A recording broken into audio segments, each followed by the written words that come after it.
الشيطان الرجيم. بسم الله الرحمن الرحيم.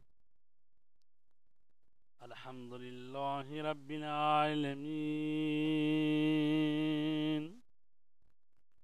والصلاة والسلام على سيد المرسلين وعلى آله الطيبين الطاهرين المعصومين، ولعنة الله على أعدائهم أجمعين. أما بعد، فقد قال الله تبارك وتعالى في القرآن المجيد: بسم الله الرحمن الرحيم. قل هو الله أحد الله الصمد لم يلد ولم يولد ولم يكن له كفوا أحد. صدق اللہ العلی العظیم. عزیزان گرامی، خداوند عالم آپ سب کو اپنے حفظ و امان میں رکھے. جیسا کہ آپ کو معلوم ہے کہ ہمارا یہ درس جو ہے درس عقائد ہے، جس میں ہم توحید اور صفات خداوندی پر گفتگو کر رہے ہیں. میرے خیال کے مطابق آج چوتھا درس ہے یہ. تو ہم اللہ تبارک تعالیٰ کی وحدانیت، توحید اور صفات خداوندی پر بول رہے ہیں. تو اگرچہ آپ کی طرف سے سوال زیادہ آتے نہیں ہیں، تو کوشش کریں کہ سوال دیں، سوال کریں، کیونکہ سوال کرنے سے ایک تو پتہ چل جاتا ہے کہ میں کہاں تک کامیاب ہوا ہوں اپنی گفتگو کو آپ تک منتقل کرنے میں. اور بعض دفعہ ایسے الفاظ بھی ہوتے ہیں علم کلام میں، اور جب یہ گفتگو کی جاتی ہے تو جن کی تشریح جو ہے مزید ہونا ضروری ہوتی ہے. تو لہٰذا آپ سوال کیا کریں. صلوات پڑھنے پر محمد وآل محمد. اللہم صلی علی محمد وآل محمد. تو قرآن مجید کی یہ سورہ توحید جو ہے، جس میں اللہ تبارک تعالیٰ کی وحدانیت کا ذکر کیا گیا ہے. قل هو اللہ احد، کہہ دیجئے کہ اللہ ایک ہے. اللہ تبارک تعالیٰ کی توحید جو ہے، اس کے متعلق جو پچھلے دروس ہوئے ہیں ان میں ہم نے بتایا کہ اللہ تبارک تعالیٰ ایک ہے. تو توحید جو ہے یعنی اللہ کا ایک ہونا، وہ اس کی ذات میں بھی ہے، توحید در ذات، اور اس کی صفات میں بھی ہے، اور اس کی خالقیت میں بھی توحید ہے، اور اس کی عبادت میں بھی توحید ہے. تو آج ہم کچھ مزید اس میں آگے بڑھیں گے. اللہ تبارک تعالیٰ کے علاوہ تمام کائنات مخلوق خدا ہے. کائنات ایک لمحہ کے لیے بھی خداوند کریم سے بے نیاز نہ تھی اور نہ کبھی ہوگی. یہ جو ہم کہتے ہیں کہ کائنات مخلوق خدا ہے، اس مفہوم و معنی میں ہے کہ کائنات اللہ کے ارادے سے وجود میں آئی ہے، اور خالق و مخلوق کی نسبت باپ بیٹے جیسی نہیں ہے. اس سلسلے میں خداوند متعال نے فرمایا ہے: لم یلد ولم یولد، اس کی نہ کوئی اولاد ہے اور نہ والد. کائنات کا موجودہ نظام لافانی اور ابدی نہیں ہے، بلکہ ایک مدت کے بعد، جس کے وقت و زمان سے صرف خدا ہی آگاہ ہے، کائنات کا موجودہ نظام نابود اور ختم ہو جائے گا، اور ایک ایسا نظام وجود میں آئے گا کہ جس کو اللہ تبارک تعالیٰ ہی جانتے ہیں اس کی حقیقت. تو اسی نظام کو معاد اور عالم آخرت کہتے ہیں. چنانچہ اللہ تبارک تعالیٰ کے ارشاد ہے: یوم تبدل الارض غیر الارض والسماوات وبرز اللہ الواحد القہار. اس دن جب زمین دوسری زمین میں تبدیل ہو جائے گی اور آسمان بھی بدل دیے جائیں گے اور سب خدائے واحد و قہار کے سامنے پیش ہوں گے. اور یہ فرمان الہی ہے کہ ان للہ و انا الیہ راجعون. ہم اللہ ہی کے لیے ہیں اور اسی کی بارگاہ میں واپس جانے والے. تو یہ خود اس حقیقت پر دلالت کر رہی ہے یہ بات.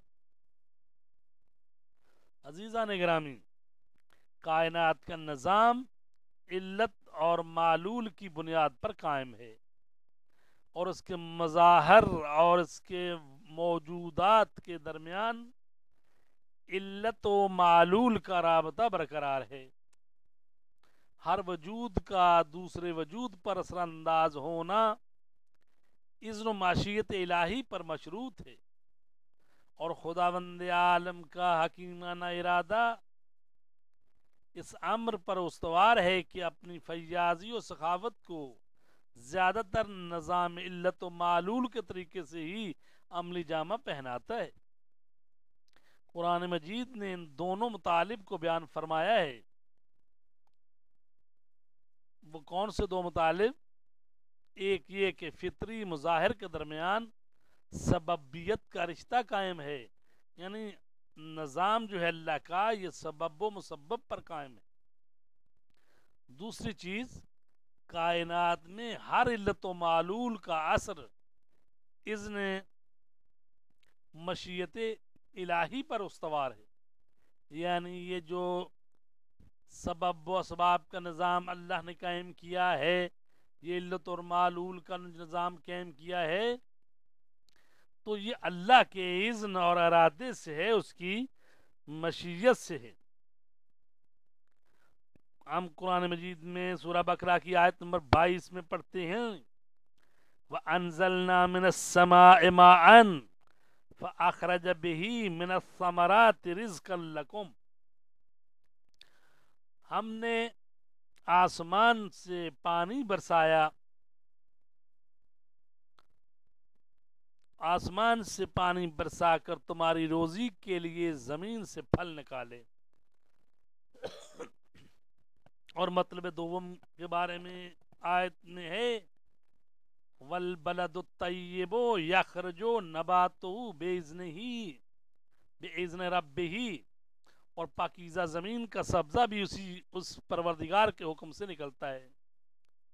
تو آپ نے دیکھا کہ اللہ تبارک تعالیٰ نے یہ کائنات کے نظام کے بارے میں جو سبب و اسباب کا نظام ہے، جو علت و معلول کا نظام ہے، فرمایا کہ ہم نے آسمانوں سے پانی برسایا، پھر اس کے وسیلے سے تمہاری روزی زمین سے نکالی. اور دوسری آیت میں فرمایا کہ پاکیزہ زمین کا سبزہ اس پروردگار کے حکم سے نکلتا ہے.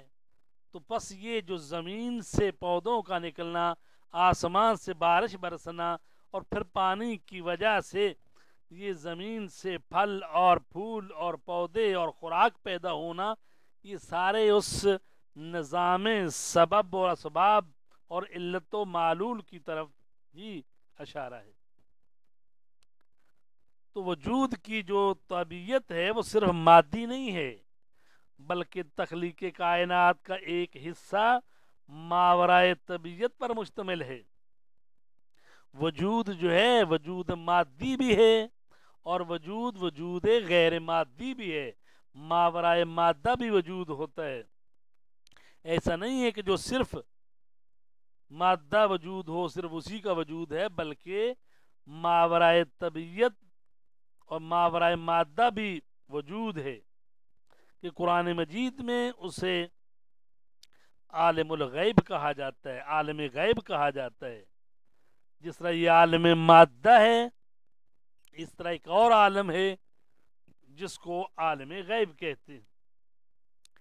جس طرح مادی مظاہر اور موجودات ایک دوسرے پر اثر انداز ہوتے ہیں، جس طرح کہ پانی بارش کا برسا اور زمین سے سبزہ نکلا اور سبزے کو جانوروں نے کھایا، اور اسی طریقے سے یعنی ایک وجود دوسرے وجود پر اثر انداز ہوتا ہے اور ایک وجود کی وجہ سے دوسرا وجود میں آتا ہے، اسی طرح کچھ غیبی موجودات بھی عالم فطرت میں خدا کے اذن سے مؤثر ہیں، اور دوسرے الفاظ میں یہ الہی فیض و برکات کے وسائل ہیں۔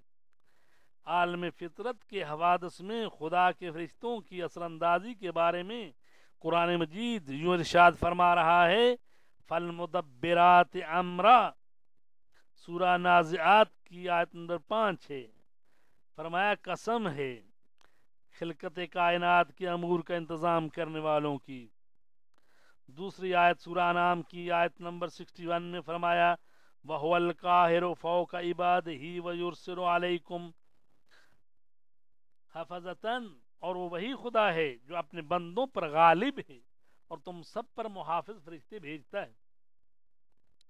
تو یہ دونوں آیتیں انسان ان کو رکھیں، اور اس کے علاوہ اور دوسری آیتیں بھی ہیں، تو ان سے یہ نتیجہ اخذ ہوتا ہے کہ جہان خلقت طبیعی ہو یا ماورائے طبیعی، اپنے اوپر حاکم نظام سببیت کے ساتھ مشیت الہی پر قائم اور اسی سے وابستہ ہے۔ یعنی یہ پورے کا پورا نظام جو ہے یہ اپنی علت اور معلول کے ساتھ، اپنے سبب اور مسبب کے ساتھ، اس کے اوپر جو حاکم نظام ہے، جو مشیت الہی کا نظام ہے، اس کی بنا پر یہ قائم ہے۔ تو کائنات جو ہے ایک ہدایت شدہ حقیقت ہے، اور کائنات کا ذرہ ذرہ اپنے رتبے اور اپنی حالت کی مناسبت سے نور ہدایت سے بہرہ مند ہے۔ اس ہدایت کے مراتب کلی، فطری، جبلی اور تکوینی ہیں۔ قرآن کریم کے مختلف آیات میں ان تکوینی اور عمومی ہدایت کا ذکر آیا ہے، تو ہم آپ کے لیے سورہ طٰہٰ کی آیت نمبر 50 کو پڑھتے ہیں، جس میں ارشاد ہو رہا ہے، ربنا الذی آتا کل شیء خلقہ ثم ہدی، ہمارا رب وہ ہے جس نے ہر شے کو اس کی مناسب خلقت عطا کی اور پھر ہدایت بھی دی ہے۔ بس اللہ تبارک تعالیٰ جو ہے وہ خالق بھی ہے، اور خالق کے ساتھ ساتھ وہ رب بھی ہے، بس وہ پیدا کرنے والا بھی ہے اور وہ تربیت کرنے والا اور باقی رکھنے والا بھی ہے۔ نظام خلقت ایک مکمل اور بہترین نظام ہے۔ ہستی کی مشینری کا خاکہ ایسی بہترین صورت میں کھینچا گیا ہے کہ اس سے بہتر مکمل نظام خلقت کا تصور ممکن نہیں۔ قرآن مجید میں جو ارشاد ہو رہا ہے، الذی احسن کل شیء خلقہ، اس نے ہر چیز کو حسن کے ساتھ سب سے بہترین صورت میں خلق کیا ہے۔ ایک اور جگہ فرمایا، فتبارک اللہ احسن الخالقین، مسلم ہے کہ خالق کے احسن ہونے کا لازمہ یہ ہے کہ مخلوق بھی احسن ہے۔ یعنی جب وہ کہتا ہے کہ اللہ بہترین خالق ہے، تو اس کا مطلب کیا ہوا؟ بہترین خالق ہے کہ مطلب ہے کہ اس نے جو مخلوق خلق کی ہے وہ بہترین مخلوق ہے۔ یعنی احسن خالق کا لازمہ یہ ہے کہ اس کی مخلوق بھی احسن ہو۔ برہان عقلی جو اسی اصول پر قائم ہے یہ ہے کہ ہر فاعل کا فعل کمال و عیب کی حیثیت سے اس کی صفات اور کمالات کے متناسب ہوتا ہے۔ اگر فاعل صفات وجودی کے لحاظ سے بے عیب ہو تو اس کا فعل بھی ہر عیب و نقص سے پاک و منزہ ہوگا، کیونکہ خداوند متعال کامل ترین صورت میں تمام کمالات وجودی کا مالک ہے، لہذا فطری طور پر اس کا فعل بھی کامل ترین اور سب سے بہتر ہوگا۔ اس کے علاوہ خداوند متعال کے حکیم ہونے کا اقتضا یہ ہے کہ کائنات کی بطور احسن خلقت کے امکان کی صورت میں اس کے برعکس عمل نہ کرے۔ جب وہ اللہ تبارک تعالی حکیم ہے تو حکیم کا ہر فعل حکمت سے خالی نہیں ہوتا، تو اللہ تبارک تعالیٰ کی حکمت کا تقاضا یہ ہے کہ کائنات کو بطور احسن خلق کرے۔ یہ عمل قابل ذکر ہے کہ عالم فطرت میں جو چیز شرور کے نام سے ذکر ہوئی ہے وہ نظام ہستی کے بہتر اور کامل ہونے کے منافی نہیں ہے، اگرچہ ہم آئندہ کی بحثوں میں اس پر بھی گفتگو کریں گے۔ چونکہ کائنات مخلوق اور فعل خدا ہے اور خداوند متعال حق مطلق ہے، اس لیے اس کا فعل بھی حکمت پر مبنی اور ابس و بہودگی سے آ رہی ہے۔ اس مطلب کی طرف قرآن مجید میں اشارہ ہوا ہے۔ سورہ احقاف کی آیت نمبر 3 ہے، ما خلقنا السماوات والارض وما بینہما الا بالحق، ہم نے آسمان و زمین اور ان کے درمیان کی تمام مخلوقات کو حق کے ساتھ پیدا کیا ہے۔ تو اللہ تبارک تعالیٰ کی ذات جو ہے اپنی ذات میں بھی واحد ہے، اپنی خلقت میں بھی واحد ہے اور اپنی ربوبیت میں بھی واحد ہے۔ تو توحید در ربوبیت یہ ہم نے گزشتہ درس میں کچھ عرض کیا، کچھ مزید آج آگے بات بڑھے گی۔ تو توحید در ربوبیت میں دو چیزیں آتی ہیں، ایک آتی ہے تکوینی تدبیر اور دوسری آتی ہے تشریعی تدبیر۔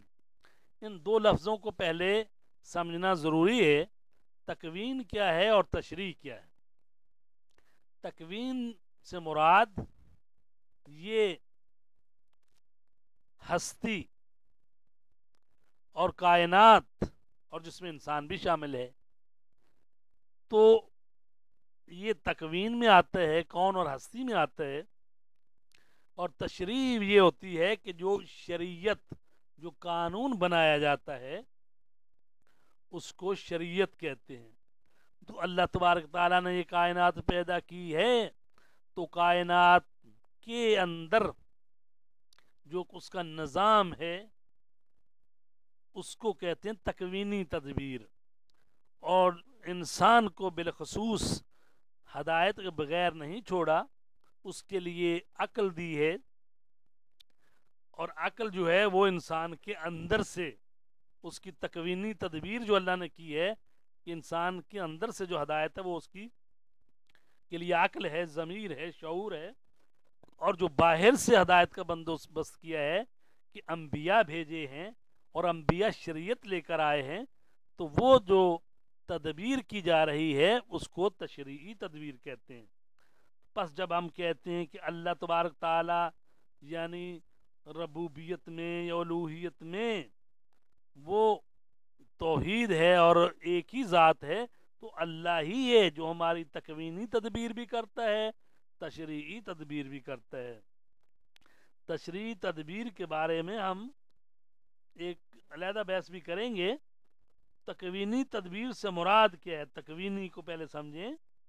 تکوینی تدبیر سے مراد خلقت کائنات کی ہدایت ہے، اس معنی میں کہ کائنات ہستی کا انتظام چلانا یعنی اس کی تشکیل اور تخلیق خدائے وحد و یکتا کا کام ہے۔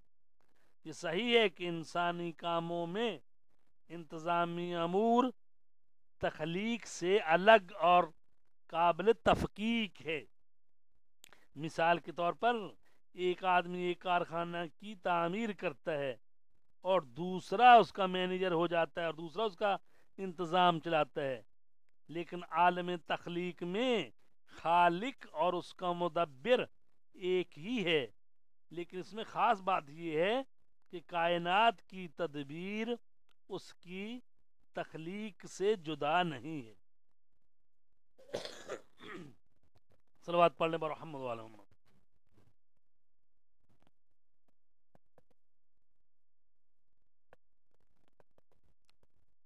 تو اللہ تبارک تعالی خالق بھی ہے، رب بھی ہے. ربوبیت توحیدی کی دلیل واضح و روشن ہے. کائنات اور انسان کے بارے میں کارخانہ خلقت کا انتظام چلانا اس کی افرینش سے جدا نہیں ہے. جب کائنات اور انسان کا خالق ایک ہے تو اس کے امور کا انتظام چلانے والا بھی ایک سے زیادہ نہیں ہے. کائنات کی خالقیت اور تدبیر کے درمیان اس واضح اور روشن ربط و رشتہ کی وجہ سے خداوند متعال قرآن مجید میں جہاں آسمانوں کی پیدائش و افرینش کا ذکر کرتا ہے وہیں خود کو بے عنوان مدبر کائنات بھی پہچانواتا ہے اور فرماتا ہے اللہ الذی رفع السماوات بغیر عمد ترونها ثم استوى على العرش وسخر الشمس والقمر کل یجری لعجل مسمى یدبر الامر. اللہ ہی وہ ہے جس نے آسمانوں کو بغیر ستون کے بلند کر دیا جیسا کہ تم دیکھ رہے ہو. اس کے بعد اس نے عرش پر اقتدار قائم کیا اور آفتاب و محتاب کو مسخر بنایا کہ سب ایک معینہ مدت تک چلتے رہیں گے. وہی تمام امور کی تدبیر کرنے والا ہے. خداوند عالم خلقت پر حاکم نظام کو کائنات کا واحد و یکتا مدبر ہونے کی دلیل قرار دیتے ہوئے ایک دوسری آیت میں ارشاد فرماتا ہے لو کان فیہما آلہۃ الا اللہ لفسدتا. یاد رکھو اگر زمین و آسمان میں اللہ کے علاوہ اور خدا بھی ہوتے تو زمین و آسمان دونوں برباد ہو جاتے. تو تدبیر میں بھی توحید ہے، یعنی اس نظام کائنات کو چلانے کی جو تدبیر ہے وہ بھی اس اللہ تبارک تعالیٰ کی طرف سے آتی ہے. یعنی وہ خالق کائنات جو ہے وہی اس کائنات کی تدبیر کر رہا ہے، وہی اس کا رب ہے.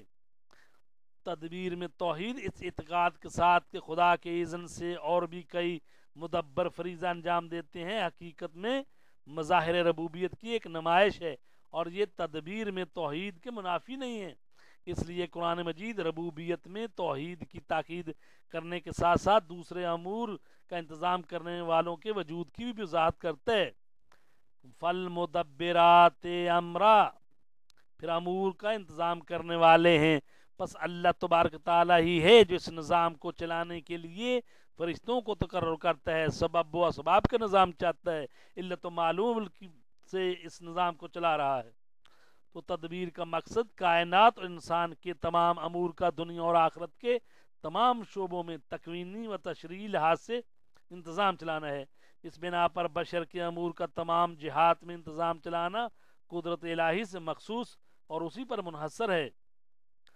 تو اب توحیدی ربوبیت کی دوسری جو شق ہے یعنی شریعت میں تدبیر، جیسا کہ میں نے شروع میں عرض کیا تھا کہ یہ جو رب ہے جو تدبیر کر رہا ہے وہ تکوینی تدبیر بھی کرتا ہے، تشریعی تدبیر بھی کرتا ہے.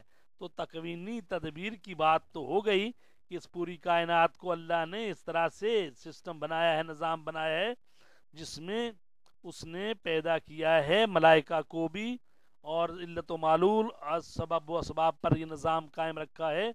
تو اب دوسری جو اس کی شک ہے یعنی شریعت میں تدبیر، تو یہ ملاحظہ فرمائیں کہ جس طرح عالم کون و مکان میں خدائے واحد مدبر ہے اور کائنات کی خلقت اور انسانی زندگی کے ہر پہلو کی تدبیر اسی کی قدرت میں ہے، اسی طرح شریعت سے مربوط ہر قسم کے امور بھی جیسے حکومت و فرمان روائی، قانون سازی، اطاعت و فرما برداری، شفاعت اور مغفرت گناہ، اس سب کے سب اسی کے اختیار میں ہیں اور کوئی بھی اس کی اجازت کے بغیر ان امور میں دخل اندازی کا حق نہیں رکھتا. اس لحاظ سے حاکمیت، تشریع یعنی قانون گزاری، اطاعت میں توحید، تدبیر میں توحید کے ہی زمرے میں آتی ہے. یعنی یہ ساری کی ساری چیزیں جو ہیں یہ ساری کی ساری یہ اللہ کا حق ہے اللہ جس کو مقرر کرے، جس کو اذن دے، اسی کو حق حکومت حاصل ہے، اسی کی اطاعت ہوگی۔ اسی لیے پیغمبر اکرم صلی اللہ علیہ وسلم کا مسلمانوں کے حاکم کی حیثیت سے انتخاب خدا کے حکم سے تھا۔ یہی وجہ ہے کہ پیغمبر صلی اللہ علیہ وسلم کی اطاعت خدا کی اطاعت شمار ہوتی ہے، بلکہ یہ عین خدا کی اطاعت ہے۔ ارشاد ہوتا ہے من یطع الرسول فقد اطاع اللہ، سورہ نساء کی آیت نمبر 80 ہے۔ جو رسول اللہ صلی اللہ علیہ وسلم کی اطاعت کرے گا اس نے اللہ کی اطاعت کی۔ وما ارسلنا من رسول الا لیطاع باذن اللہ، سورہ نساء کی آیت نمبر 64 ہے۔ ہم نے کسی رسول کو بھی نہیں بھیجا مگر صرف اس لیے کہ حکم خدا سے اس کی اطاعت کی جائے۔ اس سے ثابت ہوتا ہے کہ اگر اذن و حکم الہی نہ ہوتا تو پیغمبر صلی اللہ علیہ وسلم نہ حاکم تھے اور نہ قابل اطاعت۔ حقیقت میں اس کی حکومت اور اطاعت خدا کی حکومت،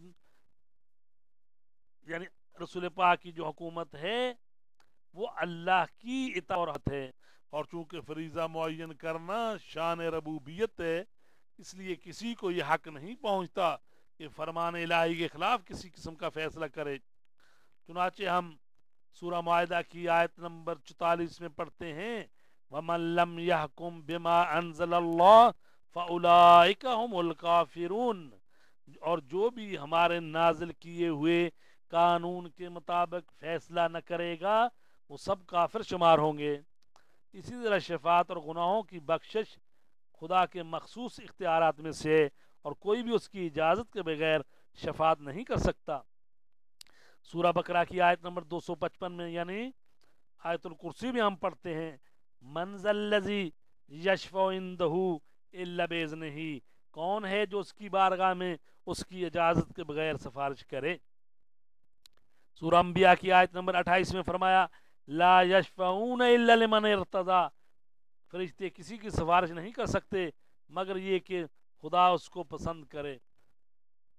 اس بنا پر اسلامی نقطہ نظر سے مغفرت کے سرٹیفکیٹوں کی خرید و فروش اس تصور سے کہ خداوند عالم کے علاوہ بھی کوئی کسی کو بہشت بھیج سکتا ہے یا کسی کو آخرت کے عذاب سے بچا سکتا ہے، یعنی اللہ کے اذن کے بغیر کوئی کسی کو نہ بہشت بھیج سکتا ہے نہ دوزخ بھیج سکتا ہے، جیسے کہ عیسائیوں اور مسیحیوں کا یہ عقیدہ ہے۔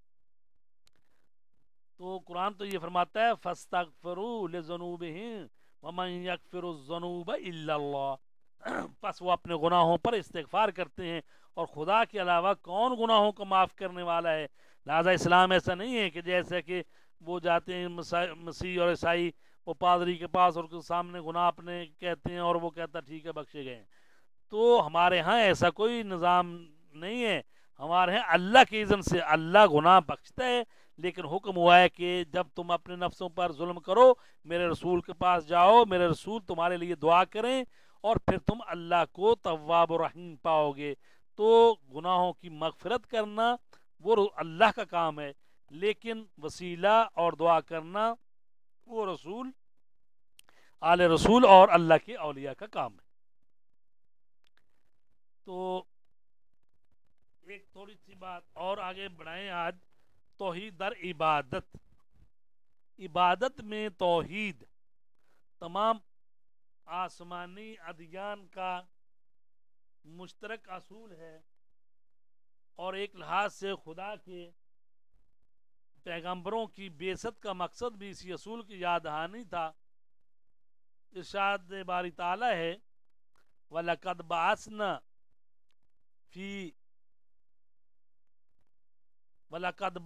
فِي كُلِّ أُمَّةٍ رَسُولًا أَنِ اعْبُدُوا اللَّهَ وَاجْتَنِبُوا الطَّاغُوتَ، اور یقیناً ہم نے ہر امت میں ایک رسول بھیجا ہے کہ تم لوگ اللہ کی عبادت کرو اور طاغوت سے اجتناب کرو۔ تمام مسلمان نماز ادا کرتے ہوئے عبادت میں توحید کی گواہی دیتے ہیں کہ ایاک نعبد، پروردگار ہم تیری ہی عبادت کرتے ہیں۔ صلوات پڑھیں محمد علیہ وسلم۔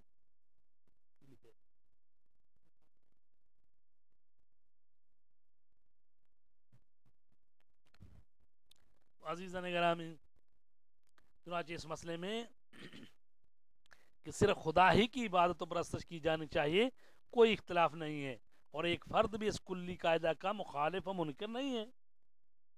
در حقیقت اختلاف چند دوسرے امور میں ہے کہ ان امور کا انجام دینا غیر خدا کی عبادت شمار ہوتا ہے یا نہیں۔ اس مسئلے کے قطعی فیصلے تک پہنچنے کے لیے ضروری ہے کہ سب سے پہلے عبادت کی منطقی و استدلالی تشریح کی جائے، اور وہ کام جو عبادت و پرستش کے طور پر انجام پاتے ہیں ان کاموں سے الگ کیے جائیں جو تعظیم و تکریم کی صورت میں انجام پاتے ہیں۔ اس میں کسی قسم کا شک شبہ نہیں ہے کہ ماں باپ اور انبیاء اولیاء اللہ کی پرستش قطعی طور حرام اور شرک ہے، لیکن ان کی تعظیم و تکریم ضروری اور عین توحید ہے۔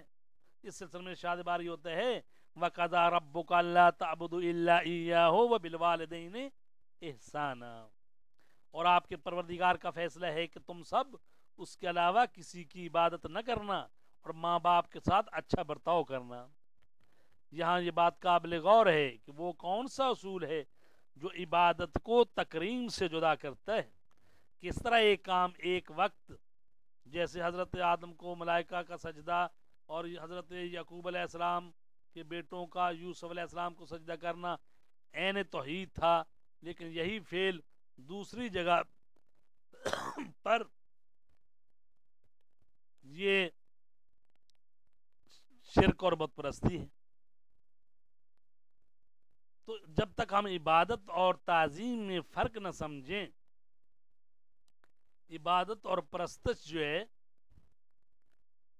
جو خدا کے بغیر کسی اور کی کرنا منع ہوئی ہے، یعنی عبادت اور پرستش، اس کا مطلب یہ ہے کہ انسان ایک موجود کے مقابلے میں اس اعتقاد کے ساتھ خضوع و خشوع کرے کہ وہ موجود مستقل طور کائنات یا انسان یا ان دونوں کے ایک حصے کی تقدیر و قسمت کا مالک ہے۔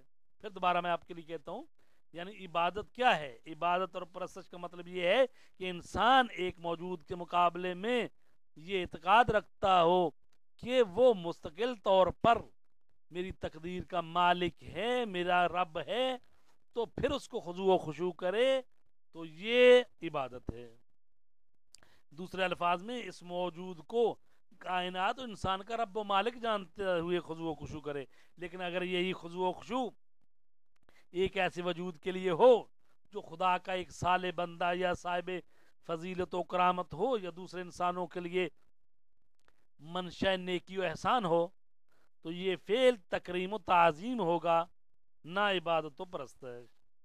اگر فرشتوں کا آدم علیہ السلام کو سجدہ کرنا اور یعقوب علیہ السلام کے بیٹوں کا حضرت یوسف علیہ السلام کو سجدہ کرنا شرک و پرستش اور غیر خدا کی عبادت شمار نہ ہوا، تو یہ اس لیے تھا کہ مذکورہ خضوع و خشوع خداوند تبارک تعالیٰ کی عبودیت و بندگی کا اپنی جگہ پر اعتقاد رکھتے ہوئے آدم علیہ السلام کی کرامت و تعظیم کے طور پر تھا، نہ کہ انہیں رب اور خدا ماننے کے اعتبار سے۔ اس ضابطے کے مطابق مسلمانوں کے اس احترام و تعظیم کے بارے میں استدلال کیا جا سکتا ہے جو وہ اولیاء اللہ کی زیارت گاہوں کی نسبت انجام دیتے ہیں۔ واضح اور روشن ہوگی بات کہ زیارت گاہوں کی زرعی کو چومنا یا پیغمبر اسلام کی ولادت یا بعثت کے دن خوشی کا اظہار کرنے میں پیغمبر صلی اللہ علیہ وسلم کی تعظیم و تکریم اور محبت کا پہلو ہے، اور اس میں ہرگز ان کی ربوبیت کا اعتقاد کا شائبہ تک نہیں پایا جاتا۔ اسی طرح دوسرے مسائل جیسے اولیاء الہی کے مناقب میں مدح سرائی اور مرثیہ خوانی، آثار رسالت مآب کا تحفظ اور بزرگان دین کی قبروں پر روزوں کا بنانا نہ شرک ہے اور نہ بدعت۔ شرک اس لیے نہیں کہ اس عمل کا سرچشمہ اولیاء خدا سے محبت و احترام ہے اور نہ ان کی ربوبیت کا اعتقاد، اس لیے نہیں، اور بدعت اس لیے نہیں ہے کہ مذکورہ اعمال کی بنیاد قرآن و احادیث پر مبنی ہے کہ پیغمبر صلی اللہ علیہ وسلم اور ان کے اہل بیت علیہ السلام کی محبت مودت ضروری ہے، اور ولادت اور مبعث کے دن تکریم و تعظیم کے سلسلے میں ہمارے اعمال اسی محبت و مودت کی نشانیاں ہیں۔ اس کے مقابلے میں بتوں کے سامنے مشرکوں کے سجدے اس لحاظ سے منع تھے کہ وہ ان کے بارے میں اعتقاد ربوبیت رکھتے تھے اور ان بتوں کو لوگوں کی قسمت و تقدیر کے ایک حصے میں دخیل اور صاحب قدرت سمجھتے تھے۔ مشرکین کم از کم عزت، ذلت، مغفرت اور شفاعت کو انہی بتوں کی قدرت میں ہونے کا اعتقاد رکھتے تھے۔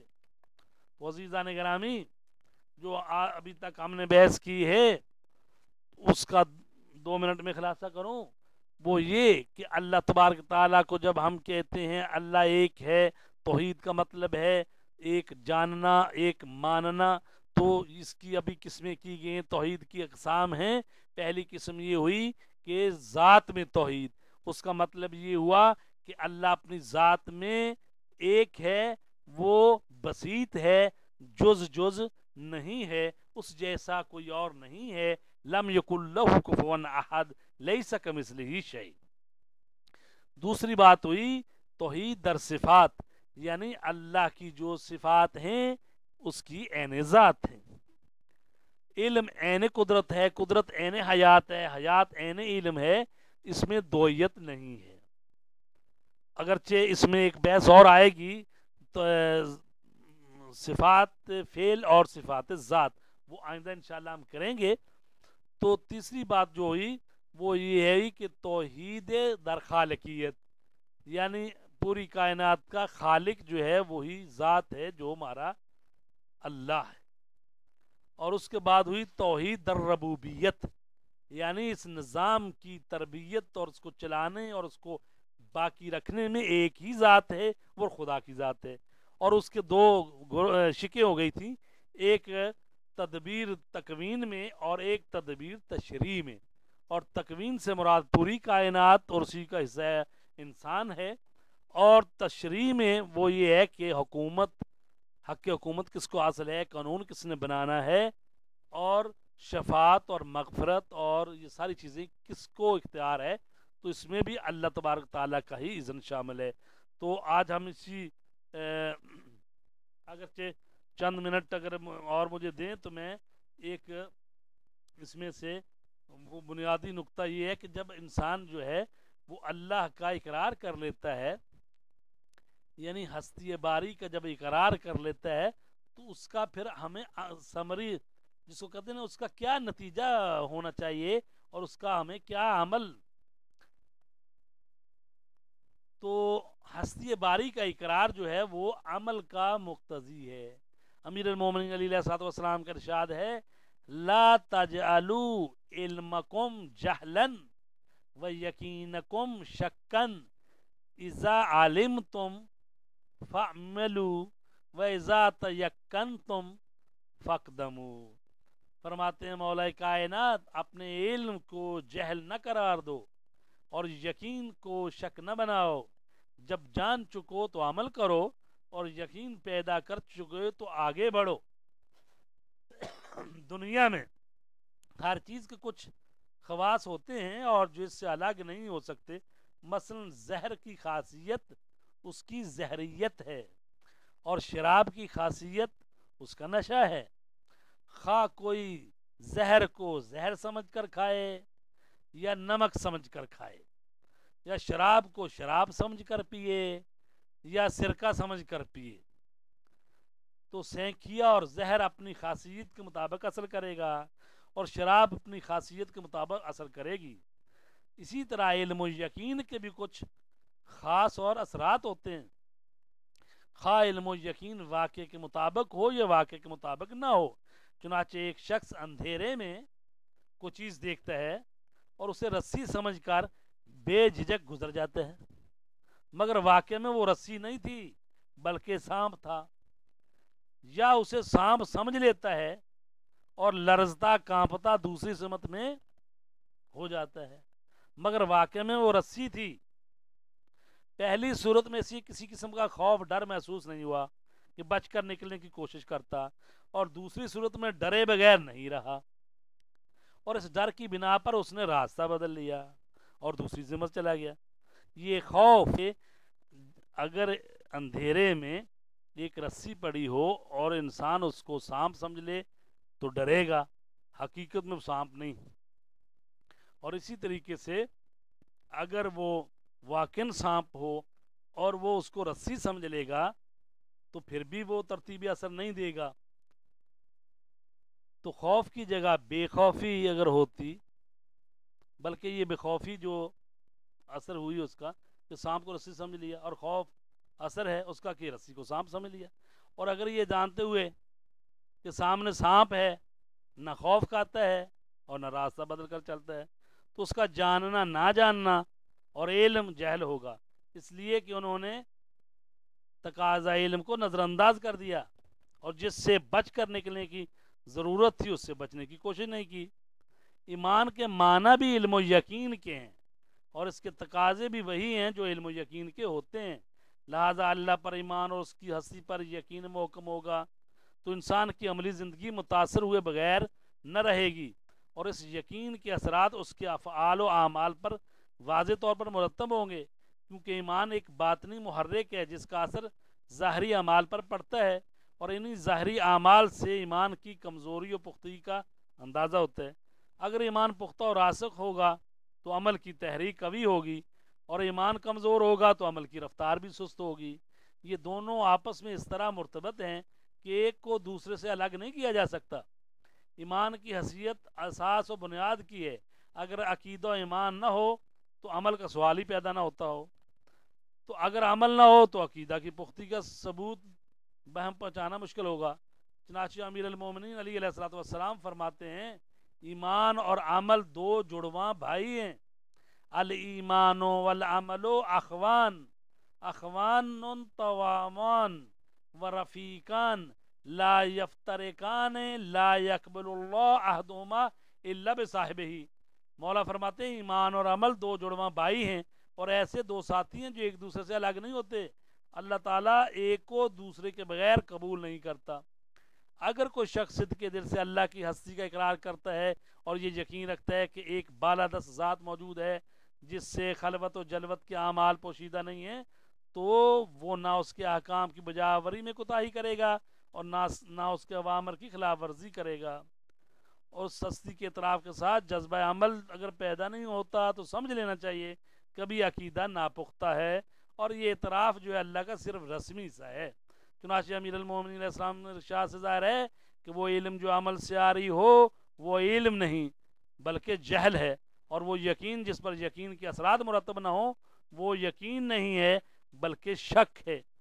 تو عزیزان گرامی، جناب فاطمہ زہرا سلام اللہ علیہا کی ولادت کے ایام ہیں، تو ظاہر ہے کہ اس پر گفتگو کرنے کے لیے تو گھنٹہ چاہیے، لیکن ظاہر ہے کہ پہلے ہی کافی وقت ہو چکا ہے، تو میں صرف چند منٹ لوں گا آپ کے.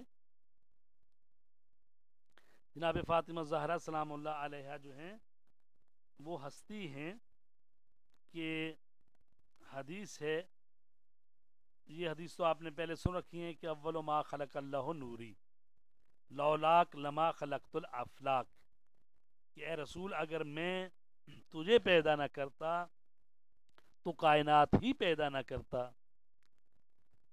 یہ حدیث تو آپ نے سنی ہوئی ہے، لیکن ایک اور حدیث ہے ہماری کتابوں میں کہ جس میں یہ ارشاد فرمایا گیا ہے کہ اگر علی نہ ہوتے تو اے رسول میں تجھے خلق نہ کرتا. اور پھر اس کا اگلا ٹکڑا ہے کہ اگر فاطمہ نہ ہوتی تو میں تم دونوں کو خلق نہ کرتا. اس سے آپ اندازہ لگا سکتے ہیں کہ سیدہ کونین کی کیا اہمیت ہے اس پورے نظام میں اور پوری اس کائنات میں، چونکہ اللہ تبارک تعالیٰ نے اس کائنات کو بنایا ہے کس لیے؟ حدیث قدسی ہے کہ میں ایک چھپا ہوا خزانہ تھا اور میں نے چاہا کہ پہچانا جاؤں تو میں نے اے محمد تجھے خلق کیا. تو پس اس نظام، اس پوری کائنات کو جو بنانے کی غرض و غایت ہے وہ ہے اللہ تبارک تعالیٰ کی پہچان ہو جائے، معرفت ہو جائے. اب اس معرفت کے لیے جس کو پیدا کیا ہے اس نور کا نام ہے حقیقت محمدیہ، نور محمدیہ. اور نور محمدیہ کی حقیقت اس تک مکمل نہیں ہوتی جب تک سیدہ کونین فاطمہ زہرا نہ آ جائیں.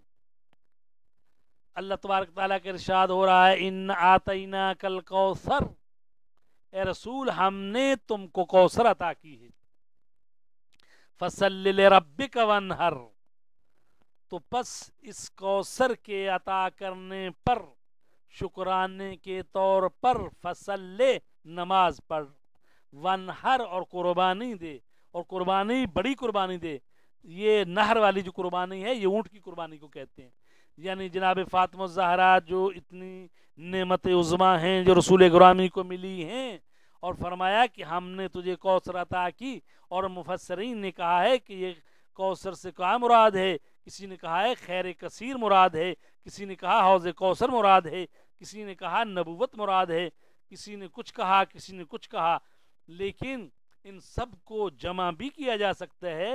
علامہ طباطبائی مفسر قرآن تفسیر المیزان میں وہ کہتے ہیں کہ اس کوثر کی بہترین مصداق جو ہیں سیدہ کونین فاطمہ زہرا ہیں، اس لیے کہ کرینہ موجود ہے، خود آیت یہ کہہ رہی ہے ان آتیناک الکوثر فصل لربک وانحر ان شانئک هو الابتر، کہ ہم نے تجھے کوثر عطا کی، اب اے رسول تیرا کیا کام ہے، تو نے اس کے شکرانے کے طور پر کیا کرنا ہے، تو اس کوثر کے عطا ہونے پر اللہ کی نمازیں پڑھ، شکر ادا کر اور قربانی دے، بے شک تیرا دشمن ہی ابتر رہے گا، بے اولاد رہے گا۔